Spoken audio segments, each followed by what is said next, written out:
This is CBN NewsWatch. Hello, everyone. Thanks for joining us for CBN NewsWatch. I'm George Thomas. Focus on the Family reports that 3 companies have denied its request to buy space on Times Square's massive billboards. The ministry is planning the Alive from New York event to show images of unborn babies in the womb. Focus President Jim Daly said in his blog, it's a confirmation of, quote, what we've long known. He wrote, there are many people who don't want the world to see these images of preborn life because the abortion industry is predicated on a lie, namely that a baby is just a blob of tissue inside the womb. It's not. It's a baby. Focus on the Family President Jim Daly joins us now with more. Mr. Daly, thanks for coming on the show. So tell us about how you were going to use these billboards. Well, originally we were planning to use the billboards in Times Square, really the marquee, the big screens, to show a 4D third trimester ultrasound live right there in Times Square. But we kind of had a backup plan thinking that some of the companies may not lease the time to us. So we're bringing our own big screens in on flatbed trucks. We're going to have 4 big screens in Times Square, because we predicted that these companies would not sell us the time. And that's ABC and Clear Channel and a couple of others. And, you know, the irony was one of them flatly said in the beginning, yeah, we can book the time. Then they found out what we wanted to do and said, you know what, the inventory is already sold. And it just shows the double standard. That same company had rented time to Planned Parenthood, and we've got the screenshots to prove it. So that's the double standard. And it doesn't upset us. I just want people to know that there is a double standard. They try to obfuscate a woman's right to see their child in an ultrasound in the clinics, and they're also trying to drown out our ability to show a baby in the womb in Times Square. Jim, can you talk a little bit about the kind of response you received from the billboard owners? Yeah, again, in that process, trying to book the time, originally they were open to it until they found out we wanted to run images of babies. In fact, ABC, who owns one of the large screens in Times Square, they said it's too political. We really don't want to run that. And they said you can have a static shot. And we said, great, we'll put a static shot of the baby from the third trimester right up there. And they said, well, you can do your logo, but you can't do a shot of a child in the womb. I mean, it's incredible. What are they afraid of? I think they're afraid of the fact that, like 54% of abortion-minded women, when they see their ultrasound, they choose life for their baby. And this is not a negative thing. We're not wagging our finger at anyone. We simply want to say, be informed. Let's take a look at what a late trimester abortion actually does to a fetus in the womb that's fully developed and is viable outside the womb. We as a nation can do better than taking the life of our innocent children. We need to be there for the moms, and we need to be there for the babies. And I believe the Christian church is being called out to be there. And I'm proud of the pregnancy resource clinics all over the country who are doing that in communities to help women and to help these babies survive. Jim, I really am curious. You know, you said Planned Parenthood had its event. They had all the images broadcast on all of those huge screens right on Times Square. Talk a little bit more, dig a little deeper. What is it that is so threatening to folks who own these screens? What are they afraid of? Well, I think it's, you know, Planned Parenthood has a reputation. When a woman goes into Planned Parenthood and they charge them for the ultrasound, they'll often turn the monitor away from that woman, or they'll cover it with construction paper so she can't see the image of the baby. And we believe that's because when a woman sees the image of a baby inside her womb, she's more likely to choose life. And I think business, as well as those thought leaders in the country that oppose life, they want to suppress the culture's ability to see what's really going on in the womb. Now, we're unabashedly pro-life from conception, but especially with late-term abortion, with Governor Cuomo and the Virginia governor talking about infanticide, people need to see what we're talking about. When you take the life of a baby in the third trimester of development, most countries in the world have banned that process beyond 20 weeks, that you cannot have an abortion after 20 weeks because the baby is viable outside the womb. It's murder. Jim, sorry, I do need to cut you off. We've run out of time, but I do want to let viewers know that you thought about this and you have 4 or 5 screens that you're going to use instead, right? That's exactly right, with speakers and music, and Okay. the keynote is live ultrasound. Okay, terrific. Thank you so much. Appreciate it. Jim Daly, Focus on the Family. Thank you so much for your time. Lawmakers in Alabama, the Alabama House, have passed one of the strictest pro-life laws in the country. But can it withstand a court challenge? With more, here is CBN News senior reporter Dale Hurd. Dale, what's in this bill? George, the Alabama House voted Tuesday to outlaw almost all abortions in the state. The legislation would make it a Class A felony to perform an abortion at any stage in a woman's pregnancy. That can mean a prison sentence of up to 99 years. The Republican-led House of Representatives passed the proposal after Democrats walked out. Republicans had voted down Democrats' attempt to amend the bill to add an exemption for rape and incest. The bill does include an exemption for a threat to the mother's health. It now moves to the Alabama Senate. The Alabama chapter of the American Civil Liberties Union plans to challenge the bill in court if it becomes law, saying in a statement, "The people of Alabama are paying the bill for unconstitutional legislation, and we hope that the Senate members will realize its detrimental impact and stop this bill from becoming law. Otherwise, it will be challenged in federal court." George, back to you. Dale, thank you. Joining us now by Skype is Lisa Hogan with Save a Life of Alabama. Lisa, welcome to the show.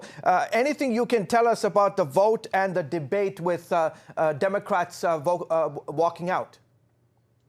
Well, I don't know all the details about them walking out. I do know that there were some that protested it, but I was a little surprised by the gap in the vote because it was 74-3. So that did surprise me. I knew there were people against the bill that were there, but I also knew that there was every indication that it would pass the House. And I knew that the author of the bill had no intention of allowing anything but the life of the mother to be in jeopardy with this bill. Yeah.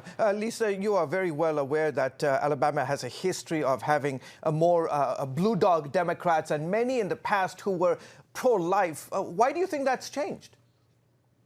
Well, I think part of it goes back to our last election, and with the election of one of our senators, a Democratic senator on the national level, I think that opened the door for more of the Democrats to have a more definitive voice, as it were, and they didn't hesitate to speak out. But Alabama has enjoyed and continues to enjoy a reputation for being pro-life. We passed Amendment 2 last year that recognized the sanctity of all human life, which set up this bill. So I think the majority of folks realize how important the life issue is.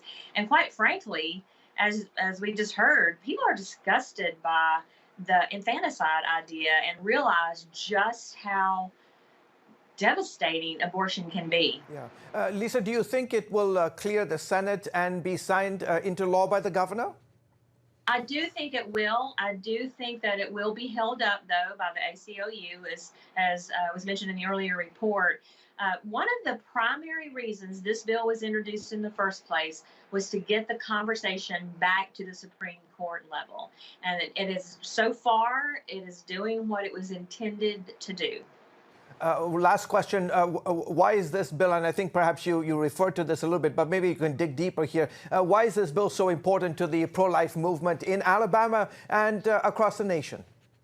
Because it does create an opportunity, if it does get upheld or the lawsuit against the ACLU, we have an opportunity to go back all the way to the Supreme Court to have the conversation about this particular bill, and that is what they're aiming for. Yeah. Okay, terrific. Lisa, thank you so much for joining us on the broadcast. Lisa Hogan with Save a Life Alabama. We appreciate your time. We will have more on the abortion debate on CBN's Faith Nation.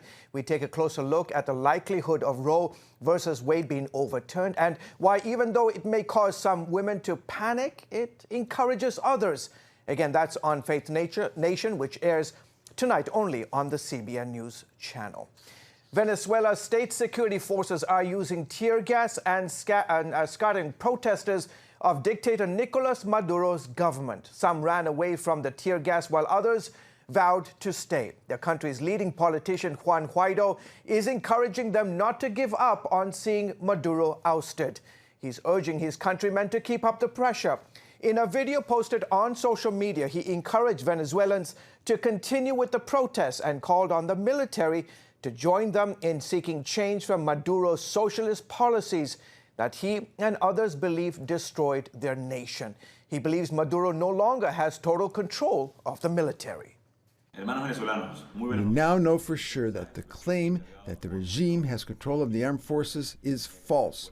We know that Maduro does not have the support nor the respect of the armed forces, much less that of the people of Venezuela. Back here in the States, in our nation's capital, Attorney General William Barr is on Capitol Hill today answering questions about his handling of the Mueller report. In a letter dated May 25th, Mueller criticized Barr for his summary of the investigation, stating there was, quote, public confusion about critical aspects of the investigation. Barr appeared before the Senate Judiciary Committee defending his actions. I wanted to get the whole report out, and I thought summaries by very definition, regardless of who prepared them, would be under-inclusive, and we'd have sort of a series of different debates and public discord over each tranche of information that went out, and I wanted to get everything out at once, and we should start working on that. Democrats are concerned Barr's summary was misleading. They are calling for him to either resign or be impeached. The town of Davenport, Iowa, still recovering from massive flooding back in April, experienced more, not due to the severe weather, but from a temporary levee that failed. It sent water into the city's downtown area. Meteorologists say they won't see any more flooding from these latest storms, but that same severe weather system did leave a path of damage elsewhere. At least 7 tornadoes were reported as a result of that system on Tuesday, one sweeping through Oklahoma and devastating homes. The heavy rains has forecasters issuing flood warnings in 10 states. Coming up, a biblical reason for Israel's claim to the land contested by the Palestinians. We'll tell you about the dramatic defense at the United Nations when we return.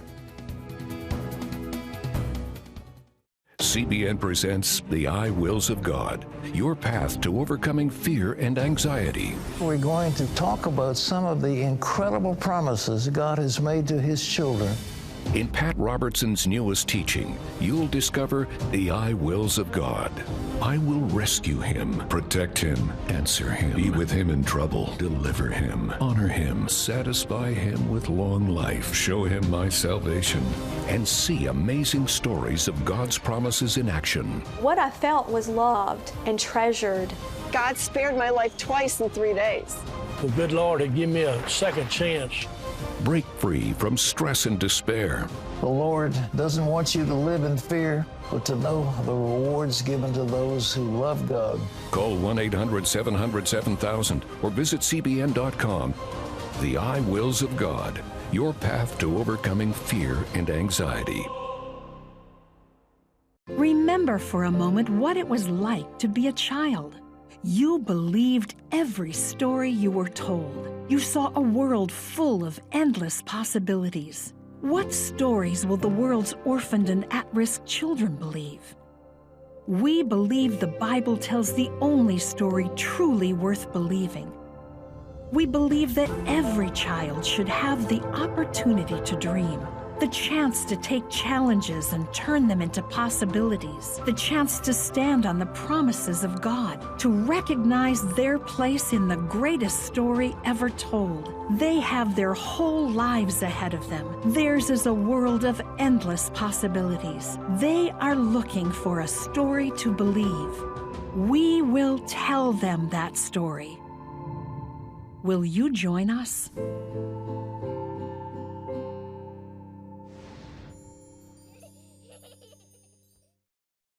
And welcome back to the CBN News channel. As President Trump prepares to release his Israeli-Palestinian peace plan next month, the United Nations Security Council was briefed on the situation of the Palestinians.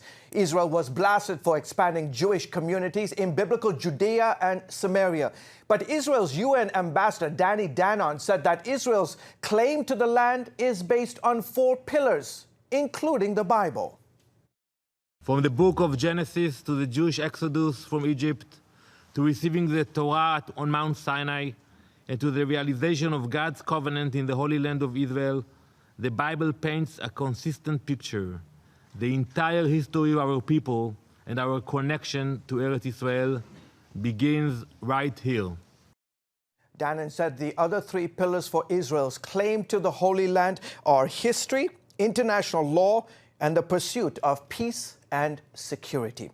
At a time when anti-Semitism is on the rise, one Muslim nation is getting attention for its friendship with Israel and the Jewish people. That country is the nation of Azerbaijan. And CBN Middle East Bureau Chief Chris Mitchell explores how it could be a model for the rest of the Muslim world.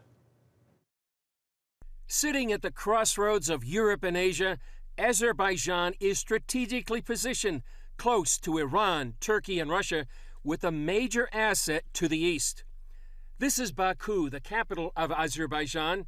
Located on the Caspian Sea, the country is one of the world's major oil producers, and Baku is the country's economic center. Azerbaijan is a source for about anything between quarter to 1/3 of the oil import to Israel, and this flow of high-quality oil is very important for the state of Israel. Oil isn't the only thing flowing between the two countries. According to Azeri President Ilham Aliyev, Azerbaijan has purchased nearly $5 billion worth of weapon systems from Israel. And this is important for Azerbaijan to maintain its defense and its existence in a very challenging strategic environment. CBN News talked with Israel's ambassador to Azerbaijan, Dan Stav, about his efforts to diversify the economic cooperation between the two countries. Israel can be of help, especially in the development of the agricultural sector, which is a top priority of the government. And we have a cooperation with medical institutes and medical domain in general, education, IT. And the relationship goes beyond economy and defense. To be an ambassador to Azerbaijan is a special privilege, as the relations between the Jewish people and the Azeri people preceded the relations between the two states. And the mountainous Jewish community, according to some historical account, preceded Islam, Christianity. The first Jews, according to some myth, arrived to Azerbaijan after the destruction of the northern kingdom of Israel in 722 before Christ. The vast majority of the population is Shiite Muslim, but it's a secular country. For generations, the Jewish community has felt at home. And since its independence, Azerbaijan has had good relations with Israel. For centuries, Jews and Azerbaijanis lived in peace, friendship, and continue to live here in Azerbaijan. And the Jewish community of Azerbaijan is a very active part of our society. They contribute a lot to the development of modern Azerbaijan. The attitude that you've shown to Jewish people in Azerbaijan over the years. The world sees so much intolerance, so much darkness, and here is an example of what relations can be and should be between Muslims and Jews everywhere. Some 70,000 Azeri Jews have immigrated to Israel, and Netanyahu sees them as a bridge between the two countries. Many regularly visit their homeland. You don't do it if you come from an environment that infested with anti-Semitism. The two countries have had diplomatic relations since 1992, after the fall of the Soviet Union. We don't consider Muslims as our enemies, and Azerbaijan is a proof that this is not the case. In sharp contrast, Iran is the other Shiite Muslim majority country in the neighborhood. There are such starking differences between the two countries. And Azerbaijan showed that it's not a matter of Shia. Despite years of animosity, Stav said there's a growing understanding among Muslim states in the region. Israel is not an enemy, and that cooperation can be very beneficial. Their hope is that this example of Muslim and Jew standing together will serve as an anchor of stability in the Middle East. Chris Mitchell, CBN News, Jerusalem. Thank you, Chris. Still ahead, how America's youth is making an impact on the National Day of Prayer.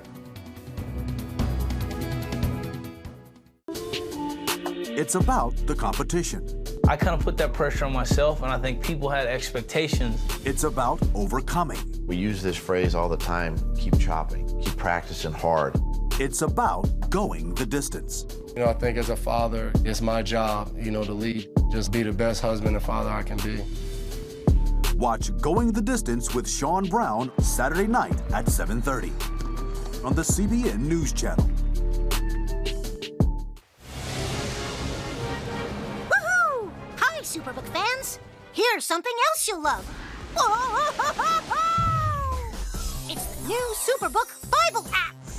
It's packed with games, activities, and Superbook episodes that you can watch for free. Oh, no! There's trivia, a fun daily devotional, and answers to your Bible questions. Plus, an easy-to-understand Bible the whole family will enjoy. You can even create your own Superbook character. Ta-da! Whoa! Millsburg Falls man, come with... Sorry, pardon me. Sorry, excuse me. Ouch! Are you getting this? Earn super points to win daily prizes, too. And so much more! Time to get back to my adventures. See you soon. It's the new Superbook Bible app. Free downloads on iTunes, Google Play, and Amazon. Discover the I wills of God. I will rescue him, protect him, answer him, be with him in trouble, deliver him, honor him, satisfy him with long life, show him my salvation. What I felt was loved and treasured. God spared my life twice in 3 days. The good Lord had given me a second chance. Call 1-800-700-7000 or visit CBN.com. The I wills of God, the latest teaching from Pat Robertson. Welcome back to the CBN News Channel. The National Day of Prayer is tomorrow. This year, America's younger generation is making sure they carry on the torch for the next generation. Dr. Alex McFarland is the Student Movement Director for the Big Day of Prayer across America and joins us now. Welcome. Tell us about the ways America's young people are participating in this event this year. Oh, well, thanks very much. It's a great honor to be on. And young people are spiritually hungry.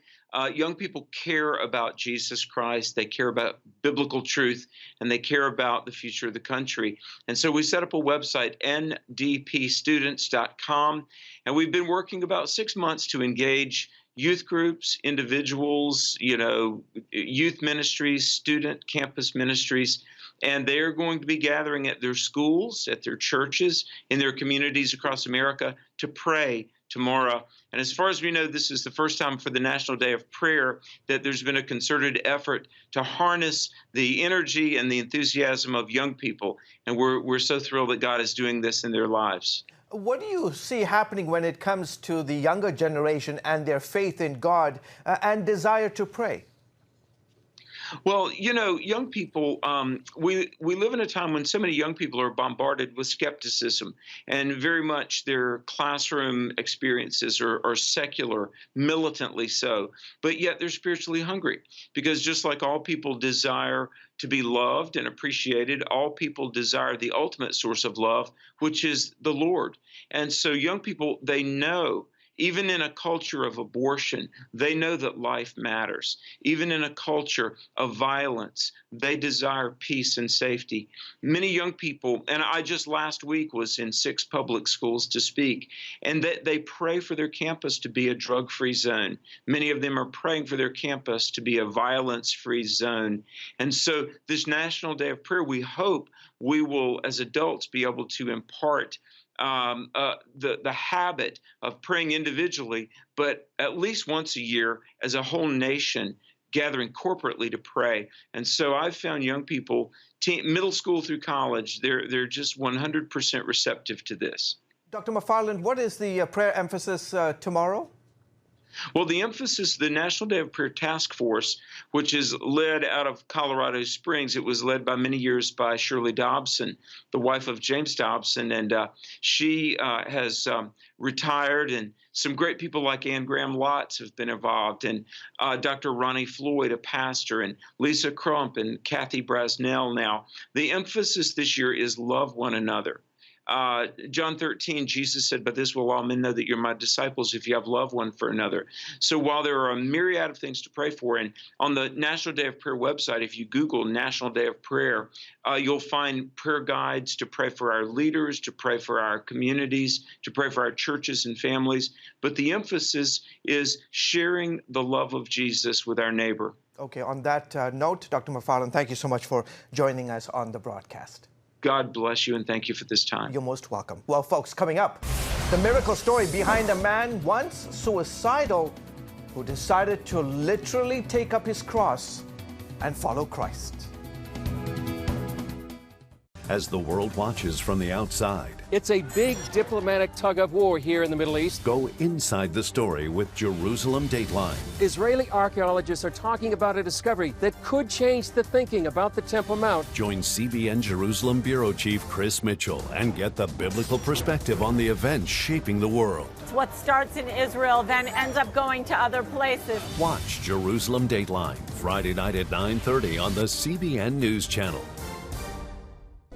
Orphans Promise is committed to loving and serving at-risk children, to helping keep families together, and to creating opportunities for strong and sustainable communities around the world. We're working in over 60 countries around the world, and with your help, we can do even more. There's an old African proverb I love that says, if you want to run fast, run alone. But if you want to run far, run together. At Orphans Promise, we want to run far so we can touch the lives of as many orphaned and vulnerable children as possible. But we don't want to go alone. We're out to change the world, one child, one family, one community at a time. Will you join us?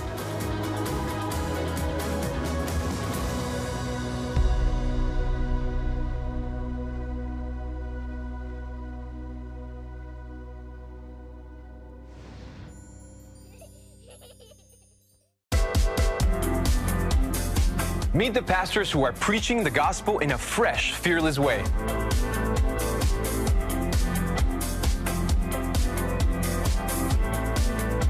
I'm Roberto Torres-Cedillo. Join me each week for Next Gen Voices.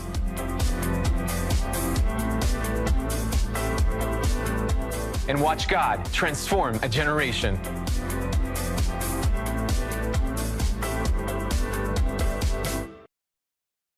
Here's a story that I know is sure to bless you. A South Carolina man says he was once suicidal, but Jesus changed his life so much that he's now literally carrying a cross to get the message of Christ out. A.C. Boson has been on an epic journey to carry the cross he made from South Carolina all the way to the Grand Canyon.